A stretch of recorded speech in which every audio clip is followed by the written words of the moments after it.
ప్రభునందు సహోదరి సహోదరులకు ప్రభునామమున వందనములు తెలియజేస్తూ ఉన్నాను. ప్రభునందు పిల్లారా, మనమందరము కూడా ఈ సమయంలో పరిశుద్ధ వారములో ఉన్నాము.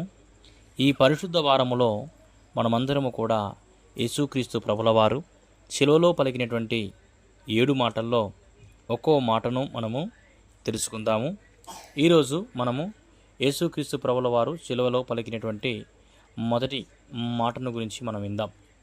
ప్రభునందు పిల్లరా, లూకా సువార్త వైద్యుడైన లూకా 23వ అధ్యాయము 34వ వచనంలో రాయబడిన విధముగా, యేసు, తండ్రి, వీరేమి చేయుచున్నారో వీరెరుగరు కనుక వీరిని క్షమించుమని చెప్పాను. ఆయన జన్మలో పరిశుద్ధత ఉందండి, ఆయన జీవితములో పరిశుద్ధత ఉంది. కానీ సర్వమానవాళి పాపం నిమిత్తము ఆయన పాపముగా మార్చబడ్డానికి ఆయన రక్తాన్ని విమోచన క్రయధనముగా చెల్లించి మన పాపములకు ప్రాయచిత్తము జరిగించడానికి కొనిపోబడుతున్నాడండి. శిలువతో సాగిన ఆ యాత్ర యెరూషలేము వీధుల గుండా సాగుతూ గొల్గొతాలో ముగియనుంది. 39 కొరడ దెబ్బలతో ప్రారంభమైన ఆ యాత్రలో ఊహకు అందని ఎన్నో భయంకరమైన అనుభవాలు, వీపు మీద భారమైన శిలువ, భరించరాని అవమానం, ముఖమంతా ఉమ్ములు, పిడిగుద్దులు, గేలి చేయబడుతూ హేళన చేయబడుతూ ఆయన క్రింద పడుతూ ఆయన మీద ఆ భారమైన శిలువ పడుతూ గొల్గొతాకు చేరింది ఆ యాత్ర.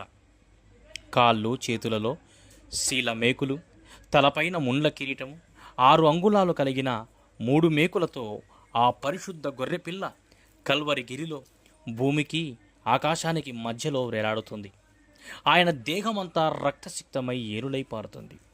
అటువంటి భయానకమైన పరిస్థితుల్లో ప్రియ రక్షకుడైన యేసు ప్రభు వారి నోటి నుండి వెలువడుతున్న మొదటి మాటే, తండ్రి, వీరేమి చేయుచున్నారో వీరెరగరు కనుక వీరిని క్షమించుము. యేసుక్రీస్తు ప్రభుల వారు ఏమి బోధించారో దాన్ని తప్పకుండా చేసి చూపించారండి. తాను చేయడానికి ఇష్టం లేనిది ఏదీ ఆయన బోధించలేదు. మత్తయి సువార్త 5వ అధ్యాయము 44లో రాయబడిన విధముగా, నేను మీతో చెప్పినదేమనగా, మీరు పరలోకమందున్న మీ తండ్రికి కుమారులయ్యుండునట్లు మీ శత్రువుల్ని ప్రేమించుడి, మిమ్మును హింసించు వారి కొరకు ప్రార్థన చేయుడి. ఆయన బోధించినట్లుగానే ఆయన శత్రువుని ప్రేమించారు. ఆయన బోధించినట్లుగానే ఆయనను హింసించే వారి కొరకు ప్రార్థన చేశాడండి. తండ్రి, వీరేమి చేయుచున్నారో వీరెరగరు కనుక వీరిని క్షమించుము అన్నాడండి. ఈ మాట వింటుంటే శరీరం అంతా కూడా జలధరిస్తుందండి. కానీ ఆ దినాన్న బండలుగా మారిన ఆ రాతి హృదయాలు చలించలేదు, స్పందించలేదు. నేటి మన జీవితాలు కూడా వారికి ఏమాత్రమూ తీసిపోలేదండి. అనుక్షణము ఆయనను సిలువ వేస్తూనే ఉన్నాము. అయినప్పటికీ నేటికి నీ గురించి నా గురించి తండ్రి దగ్గర ఆయన విజ్ఞాపన చేస్తూనే ఉన్నాడు, వీరిని క్షమించుమని.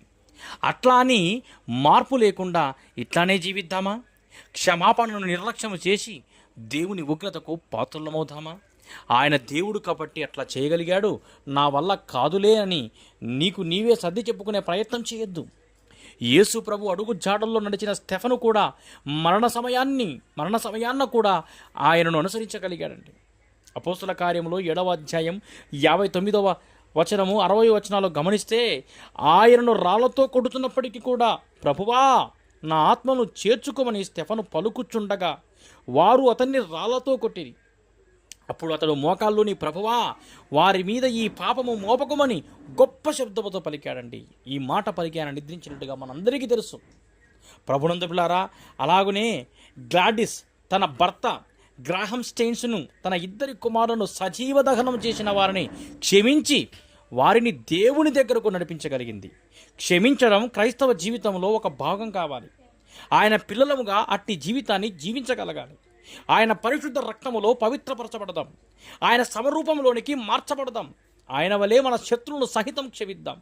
వారి కొరకు ప్రార్థిద్దాం. అట్టి కృపా ధన్యత దేవుడు మనకు అనుగ్రహించునుగాక. ఆమేన్.